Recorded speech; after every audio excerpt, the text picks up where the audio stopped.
আচ্ছা, আমরা যদি একটু খুঁজে দেখি যে কোরআন ছাড়া আমরা কি বুঝতে পারতাম না, আমরা যদি একটু প্রশ্ন করি, কোরআন ছাড়া যেটা আমরা বুঝতে পারতাম না সেটা হচ্ছে ওয়াননেস অফ গড, স্রষ্টা যে একজন, এটা আমরা বুঝতে পারতাম না, ক্লিয়ারলি বুঝতে পারতাম না। কেউ হয়তো ভাবতাম দুইজন তিনজন, আর যারা বুঝতে পারতো যে না, এই মহাবিশ্বের একজন নিয়ন্ত্রক থাকতে হবে, একজন কন্ট্রোলার থাকতে হবে, তারাও ওই গডের ফিচার কি, পরিচয় কি, ইন ডিটেইল তারা বুঝতে পারতো না। দেখেন, এত রেভেলেশন, এত আসমানি কিতাব আসার পরও এখনো অনেক মানুষ সূর্যের পূজা করে, চন্দ্রের পূজা করে, আগুনের পূজা করে না? কথা বলেন, করে না? করে। সূর্যকে পূজা করার অনেক রিজন ছিল। আমি ভেবে দেখেছি যে সূর্যকে মানুষ কেন পূজা করতে, এর কারণ বাহ্যিক দৃষ্টিতে সূর্যই সবচেয়ে শক্তিশালী। সূর্যের চেয়ে শক্তিশালী কিছু আর পৃথিবীতে দেখা যায় না, আর সূর্যের আলো ছাড়া পৃথিবীতে কেউ বাঁচেও না। মানুষের যে হার্ট অ্যাটাক করে, স্ট্রোক করে, বা আমাদের মুরব্বীদের অনেকের যে পায়ে ব্যথা, কোমরে ব্যথা, এটা কিন্তু রাতে বেশি হয়, জানেন? রাতের সাথে রোগের একটা সম্পর্ক আছে, এর কারণ রাতের বেলায় সূর্যের আলো নাই, ফলে মানুষ অসুস্থ হয় বেশি। এই কারণে প্রাচীনকাল থেকে মানুষ সূর্যের পূজা করত। আল্লাহ নবী ইব্রাহিম আলাইহিস সালাম, উনিও প্রথমে ভেবেছিলেন তারাই কি আমার রব, চাঁদই কি আমার রব, সূর্যই কি আমার রব। ভাবতে ভাবতে তিনি মহাসত্যের সন্ধান পেয়েছেন। তো এটা আমরা উদ্ধার করতে পারতাম না যে আসলে আমাদের স্রষ্টা কে। আর আমাদের মধ্যে যারা চিন্তাশীল, তারা হয়তো আমরা ভেবে একটা কুল কিনারা করতে পারতাম যে না, একজন স্রষ্টা থাকতেই হয়, না থাকলে কেমন করে হয়, কেউ না কেউ আছেন। কিন্তু তিনি যে ক্ষমাশীল, অনেক পাপ করে ক্ষমা চাইলে যে তিনি ক্ষমা করে দেয়, এটা আমাদের জানা থাকতো না, ঠিক কিনা?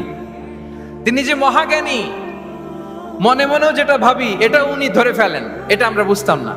99টা সুন্দর সুন্দর নাম দিয়ে আল্লাহ তাআলা তার পরিচয় দিয়েছেন, এত ডিটেইল, এত নিখুঁত, এত জোরালো ভাবে। ওয়াননেস অফ গডের যে কনসেপ্ট, এটা রেভেলেশন না আসলে, কোরআনিক গাইডেন্স না আসলে আমরা বুঝতে পারতাম না। আর আমরা কি বুঝতে পারতাম না? আমাদের এই পৃথিবীতে আসার কারণ কি, আমাদের পারপাস অফ লাইফ কি, এটা আমরা উদ্ধার করতে পারতাম না।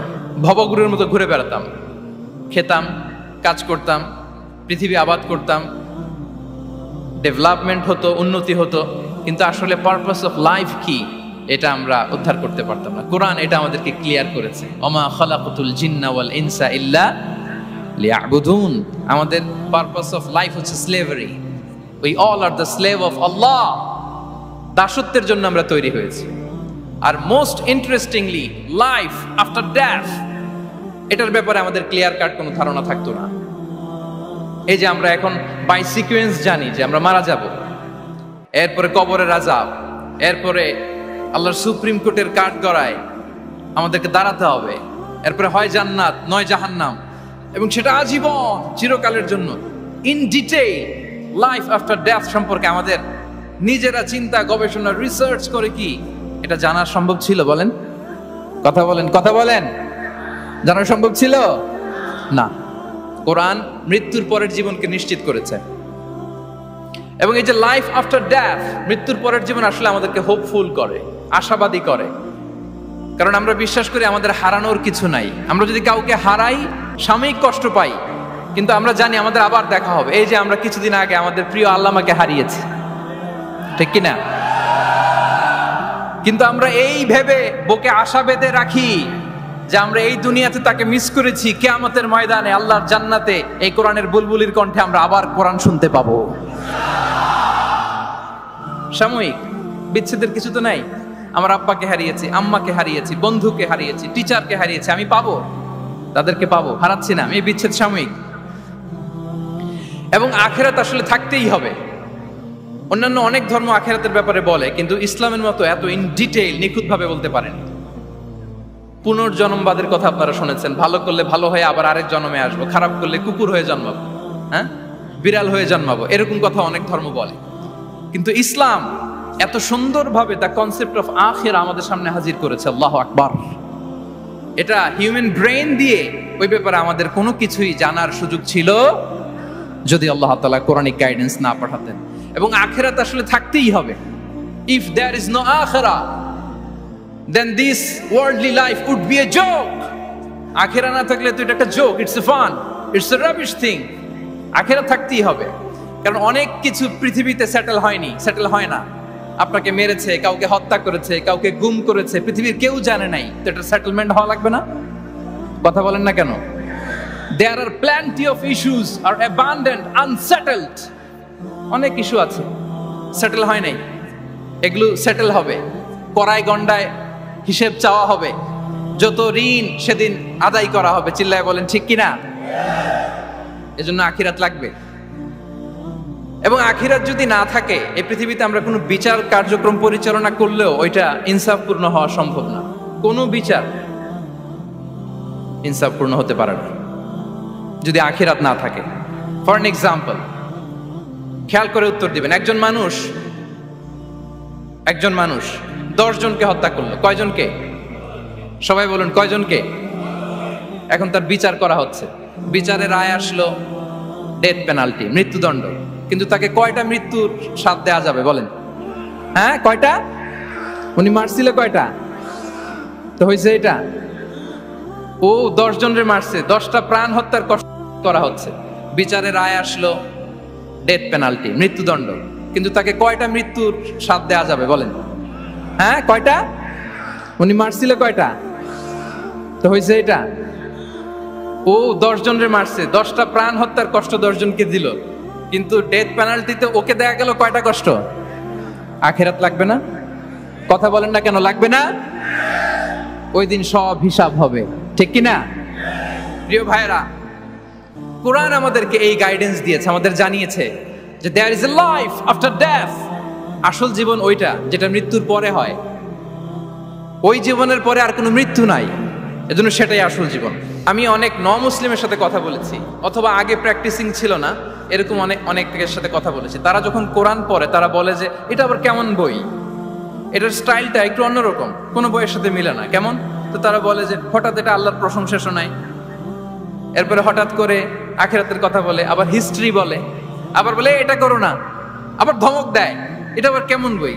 As if it has the authoritarian পাওয়ার। এটার কেমন যেন একটা পাওয়ার আছে, এটা ধমক দিতে পারে। সুবহানাল্লাহ পড়বেন না? মাঝে মাঝে কিন্তু এই ঝাঁকুনির দরকার হয়, ধমক দিতে হয়। এই যে আপনি এবারের হজে একজন ক্রিশ্চিয়ান ক্ল্যারিক সাউথ আফ্রিকার ইব্রাহিম রিচমন্ডের নাম শুনেছেন না? উনি স্বপ্নে দেখেছে 2টা সাদা জামা পরো, আবার সাদা জামা পরো, এরপরে ধমক দেয় সাদা জামা পরো। এই ঝাঁকুনিতে সম্বিত ফিরে পেয়েছে। তো কোরআন মানুষকে এরকম ঝাঁকুনি দেয়, নাড়া দেয়। কোরআনের এই ক্ষমতা আছে, কোরআন ঘুমন্ত বিবেককে জাগিয়ে তোলে। আমরা ওমরে ফারুকের ঘটনা জানি। তিনি যখন কোরআন শুনে অবাক হলেন, বিশ্বনবী সাল্লাল্লাহু আলাইহি ওয়াসাল্লামকে ফলো করতেন যে উনি কি করে দেখি, কিভাবে কোরআন তেলাওয়াত করে এবং কি বলে। রাসূল সাল্লাল্লাহু আলাইহি ওয়াসাল্লাম তেলাওয়াত করছেন, ওমরে ফারুক পেছন থেকে শুনতেছেন। বিশ্বনবী তেলাওয়াত করছেন, আল হাক্কাতু মাল হাক্কা ওয়া মা আদরাকা মাল হাক্কা। তেলাওয়াত করছেন আর অসাধারণ কণ্ঠে তেলাওয়াত চলছে, ওমরে ফারুক শুনতেছে। শুনতে শুনতে 41 নম্বর আয়াত পর্যন্ত যখন আসছে, বিশ্বনবী তেলাওয়াত করে ওমরে ফারুক পেছন থেকে শুনে। তো ওমরে ফারুক ভাবতেছেন ঘটনা কি, মোহাম্মদ তো কারোর কাছে পড়েও নাই, শিখেও নাই, এত চমৎকার কাব্য প্রতিভা তার মধ্যে আসলো কিভাবে মিলাই বলতেছে। তখন বিশ্বনবী তেলাওয়াত করছিলেন, ওমা হুয়া বিকাউলি শাইরিন খলিলাম মা তুমিনুন। এই আয়াতের অর্থ হচ্ছে এটা কোনো কবির কথা নয়, খুব অল্প সংখ্যক লোকই তোমরা ঈমান আনো। অবাক হলেন, ঘটনা কি? আমি যে এটা ভাবতেছি মোহাম্মদ বুঝলো কেমনে? বিশ্বনবী তো তেলাওয়াত করতেছেন প্রাণবন্ত কণ্ঠে। তো মোহাম্মদ কি গণক হয়ে গেল নাকি? মানুষের ভেতরে কি চলে সে গণনা করে বলে দেয়, তা না হলে বুঝলো কি করে? সুবহানাল্লাহ। কোইন্সিডেন্টলি এর পরের আয়াতটাই ছিল ওয়ালা বিকাউলি কাহিনিন খলিলাম মা তাযাক্কারুন। না, এটা কোনো গণকের গণনা নয়, খুব অল্প সংখ্যক লোকই তোমরা উপদেশ গ্রহণ করো। সে তো অবাক, এটা কবিতাও না, এটা গণনাও না, এটা কি? পরের আয়াত ছিল তানজিলুম মির রাব্বিল আলামিন। এটা জগৎ সমূহের রব আল্লাহ তাআলার পক্ষ থেকে নাজিল হয়েছে। সুবহানাল্লাহ। আর একটা ঝাঁকুনি খেলেন। এজন্য এই ঘটনাটাকে আমি এভাবে বলি যে সূরা হাক্কা দিয়ে আল্লাহ তাআলা ওমরে ফারুকের হৃদয়ে একটা ধাক্কা মেরেছেন। ওই ধাক্কায় উনি কালিমা পড়ে মুসলমান হয়ে গিয়েছেন। তাহলে কোরআনের এই পাওয়ার আছে। কোরআন নানা উপমা দিয়ে, মাসাল দিয়ে আমাদের কাছে গাইডেন্স হাজির করে যেন আমরা বুঝতে পারি। মাঝে মাঝে কনভারসেশন দিয়ে গাইডেন্স হাজির করে। আপনারা সাইয়েদনা ইব্রাহিম আলাইহিস সালামের ঘটনা জানেন। ওনাকে শিকল দিয়ে বেঁধে নমরুদের রয়্যাল প্যালেসে আনা হলো। নমরুদ বলল, ইব্রাহিম কাকে মানো? আল্লাহকে মানি। কোন আল্লাহ? রব্বি আল্লাযী ইউহয়ী ওয়া ইউমীত, এমন রবকে মানি যে জীবন দেয় মরণ দেয়। নমরুদ বলে, আমি তো এটা করি, আমার কাছে তো এটা, আমি জীবন দেই মৃত্যু দেই, তুমি আবার আরেকজনকে কোথায় খুঁজে পেলা যে জীবন দেয় মৃত্যু দেয়?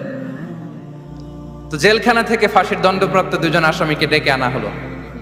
একজনকে বলা হলো শিরোচ্ছেদ করা হলো, আরেকজনকে বলা হলো শিরোচ্ছেদ করতে যাবে, বলে স্টপ, থামো, ওকে ছেড়ে দাও, ওকে আমি জীবন দিলাম। ইব্রাহিম দেখো, একজনকে জীবন দিলাম, একজনকে মৃত্যু দিলাম। ইব্রাহিম আলাইহিস সালাম বললেন, ফাইন্নাল্লাহা ইয়াতি বিশ-শামসি মিনাল মাশরিকি ফাআতি বিহা মিনাল মাগরিব ফাবুহিতাল্লাযী কাফার। নমরুদ, বুঝলাম একজনকে তুমি জীবন দিলা, মৃত্যু দিলা, এটা তুমি করতে পারো, জীবন দাও মৃত্যু দাও, কিন্তু আল্লাহ তাআলা প্রতিদিন উষা লগ্নে পূর্ব দিগন্ত থেকে সূর্য উঠান, গোধূলি লগ্নে তিনি পশ্চিম দিগন্তে সূর্য ডোবান। নমরুদ, তোমার যদি ক্ষমতা থাকে তুমি সূর্যকে পশ্চিম দিক থেকে উঠিয়ে পূর্ব দিকে একটু নামাও। ফাবুহিতাল্লাযী কাফার। নমরুদ সে স্পিচলেস হয়ে গিয়েছে, ডামস্ট্রাক হয়ে গিয়েছে, পারে নাই। সুবহানাল্লাহ বিহামদি। এই যে আমরা বিভিন্ন বইয়ে কনভারসেশন পড়ি, হেওয়ার পড়ি, এগুলো সব কোরআন থেকে কপি করা। সুবহানাল্লাহ বিহামদি। কোরআনে এরকম কনভারসেশনের মাধ্যমে আমাদেরকে শিখিয়েছে, ঐতিহাসিক ঘটনার মাধ্যমে আমাদেরকে শিখিয়েছে। কোরআনিক দুই একটা গাইডেন্স বলে আমি শেষ করছি। কোরআনের একটা পাওয়ারফুল গাইডেন্স হচ্ছে আমাদের জন্য যে কোরআন আমাদেরকে খলিফা বানিয়েছে। কি বানিয়েছে প্রিয় ভাইরা? সবাই বলুন, খলিফা বানিয়েছে। কি বানিয়েছে? খলিফা। আমরা খলিফা বলতে অনেকে ভাইস চেয়ারম্যান, প্রতিনিধি এরকম বলি, আসলে খলিফা মানে ইনচার্জ। আল্লাহ বলেছেন, ইন্নী জাইলুন ফিল আরদি খলিফা, I am gonna appoint a successive human authority on earth. আমি জমিনে তোমাদেরকে ইনচার্জ বানাচ্ছি। ইনচার্জ মানে এই পৃথিবীর দেখভাল করার দায়িত্ব আমাদের, পৃথিবীর ভালো মন্দ দেখার দায়িত্ব আমাদের। আপনি চাইলেই লিটারিং করতে পারবেন না, যেখানে সেখানে প্লাস্টিক ফেলতে পারবেন না, চাইলেই বনায়ন ধ্বংস করতে পারবেন না, পাহাড় কাটতে পারবেন না, ওশেন গুলাতে ডাম্পিং করতে পারবেন না। এই যে এখন আপনার উত্তর মেরুতে দক্ষিণ মেরুতে বরফ গলে সি লেভেল বেড়ে যাচ্ছে, জানেন না আপনারা? যুক্তরাষ্ট্রের মানুষ তো অনেক সচেতন, আপনারা তো এগুলো ভালো জানার কথা। এই যে ক্লাইমেট চেঞ্জের কথা আমরা বলি, জলবায়ু পরিবর্তনের ব্যাপারে পৃথিবীর মোড়লরা তারা হয়রান পেরেশান, কি করবে, সাগরের পানি বেড়ে যাচ্ছে, পৃথিবীর তাপমাত্রা বেড়ে যাচ্ছে। আজ থেকে 30 বছর পরে মালদ্বীপ উইল বি ডিসঅ্যাপিয়ার কমপ্লিটলি। আজ থেকে 30 বছর পরে মালদ্বীপ আর থাকবে না। এন্টায়ার কান্ট্রি ওরা কোথায় শিফট করবে, ল্যান্ড খুঁজতেছে। আল্লাহু আকবার। তাহলে এটা আমাদের দায়িত্ব। আমরা চাইলেই পৃথিবীর তাপমাত্রাকে উষ্ণ বানাতে পারি না, চাইলেই বন ধ্বংস করে দিতে পারি না, চাইলেই পৃথিবীর পরিবেশ নষ্ট করতে পারি না। It's our responsibility to keep this planet inhabitable. এই পৃথিবীকে আমাদের বাসযোগ্য করে রাখতে হবে। এটা হচ্ছে খলিফা, কোরআনিক গাইডেন্স। আল্লাহু আকবার। কোরআন আমাদেরকে knowledge, research, innovation, scientific and technological অ্যাডভান্সমেন্টের ব্যাপারে উৎসাহিত করে। ইকরা বিসমি রাব্বিকাল্লাযী খালাক, read in the name of your lord who has created. পড়ো তোমার প্রভুর নামে যিনি শিখিয়েছেন। পড়ো বলতে শুধু ওই পড়া না, আপনি গবেষণা করবেন, আপনি ইনোভেশন করবেন। নিউজে দেখেছিলাম যে ভারতে মানুষ বই পড়ে পড়ে একটা নীরব বিপ্লব করে ফেলেছে ভারতে। এটা তো মুসলিম কান্ট্রিগুলো আগে করার কথা। আরব বিশ্বে তারা একটা কথা বলে যে আমরা হচ্ছে নাহনু উম্মাতু ইকরা, আমরা হচ্ছি উম্মাতু ইকরা। আমরা এমন জাতি যে জাতির প্রথম কথাই ছিল কি? ইকরা, পড়ো, রিসার্চ করো, গবেষণা করো। আমাদের ক্লাসিক স্কলাররা তারা এটা করতেন। আমাদের আল বিরুনি ছিল, আল কিন্দি ছিল, জাবির ইবনে হাইয়ান ছিল, খাওয়ারিজমি ছিল। তারা গোটা বিশ্বকে চ্যালেঞ্জ করেছেন, তারা দেখিয়ে গিয়েছেন। এখন এটা এই নলেজ ট্রান্সফার করে ওয়েস্টের কাছে এসেছে, খুব ভালো, আবার আমাদের কাছে যাবে, আমরা শেয়ার করবো এটা। তো এই কোরআন নলেজ সিকিং এর ব্যাপারে, রিসার্চের ব্যাপারে, ইনোভেশনের ব্যাপারে আমাদেরকে উৎসাহিত করেছে। কোরআন মানুষকে মানুষ হিসেবে কনসিডার করতে বলে, মানুষকে মানুষ হিসেবে কনসিডার করতে বলে। কোরআন বলে মানুষে মানুষে ভাই ভাই। আপনারা শুনেছেন যে কাতারে যে ফিফা ওয়ার্ল্ড কাপটা হলো, একটা আয়াত তেলাওয়াত করে তারা ওয়ার্ল্ড কাপটার ইনগ্রেশন প্রোগ্রাম করেছে। আপনারা জানেন আয়াতটা কি ছিল? হ্যাঁ, ইয়া আইয়ুহান নাসু ইন্না খালাকনাকুম মিন যাকারিন ওয়া উনসা ওয়া জাআলনাকুম শুউবান ওয়া খাবাইলা লিতাআরাফু। সুবহানাল্লাহ, কত পাওয়ারফুল মেসেজ। কোরআনিক গাইডেন্স আমাদেরকে কি শিখায় দেখেন। এই আয়াতটা addressed the entire human being regardless the colours, languages, এথনিসিটিস, সবাইকে বলেছে যে তোমাদের রুট এক, আমরা সবাই এক। ফ্রম অ্যাডাম এন্ড ইভ, আদম আলাইহিস সালাম, হাওয়া আলাইহিস সালাম, এখান থেকে আমরা এসেছি। আস্তে আস্তে আস্তে আস্তে এই হিউম্যান জেনারেশন। তো কোরআন আমাদেরকে মানুষের ভাই হিসেবে কনসিডার করতে বলে। সম্মানিত ভাইরা, সর্বশেষ কথা হচ্ছে কোরআন যে গাইডেন্স আমাদের জন্য হাজির করে, এটা হচ্ছে the most upright guidance, the straight forward guidance. ইন্না হাযাল কুরআনা ইয়াহদি লিল্লাতি হিয়া আকওয়াম। এটা যে পথ দেখায়, এটা সিরাতুল মুস্তাকিম, এটা দ্য মোস্ট আপরাইট পাথ, এটা স্ট্রেইট ফরওয়ার্ড পাথ। আমরা যেন সেই সিরাতুল মুস্তাকিমের পথে থাকি, আমরা যেন কোরআনের সাথে নিজেদের সম্পর্ককে আরো মজবুত করি। আল কোরআন দ্য গাইডেন্স ফর হিউম্যানিটি। এই কনভেনশন তখনই সার্থক হবে যখন আমরা শপথ নিতে পারবো যে আমরা কোরআনের সাথে সম্পর্ক, অ্যাটাচমেন্ট, এটা আরো গভীর থেকে গভীরতর করব। কারণ কোরআন আমাদেরকে শুদ্ধাচার শিখায়, এটা হচ্ছে লাইফ ম্যানুয়াল। কোরআন আমাদেরকে সঠিক জীবন দর্শন শিখায়। তাই প্রিয় ভাই এবং বোনেরা, আসুন কোরআনের সাথে আমরা আমাদের সম্পর্ককে আরো গভীর থেকে গভীরতর করি। কারণ কোরআনের সাথে সম্পর্ক গভীর করার মধ্যেই রয়েছে আমাদের আলোক স্নাত মুক্তি। আল্লাহ তাআলা আমাদের সবাইকে কথাগুলো বোঝার ও আমল করার তৌফিক দান করুক। হাযা মা ইনদি ওয়াল ইলমু ইনদাল্লাহ আলাইহি তাওয়াক্কালতু ওয়া ইলাইহি উনীব। আসসালামু আলাইকুম ওয়া রাহমাতুল্লাহি তাআলা ওয়া বারাকাতুহু।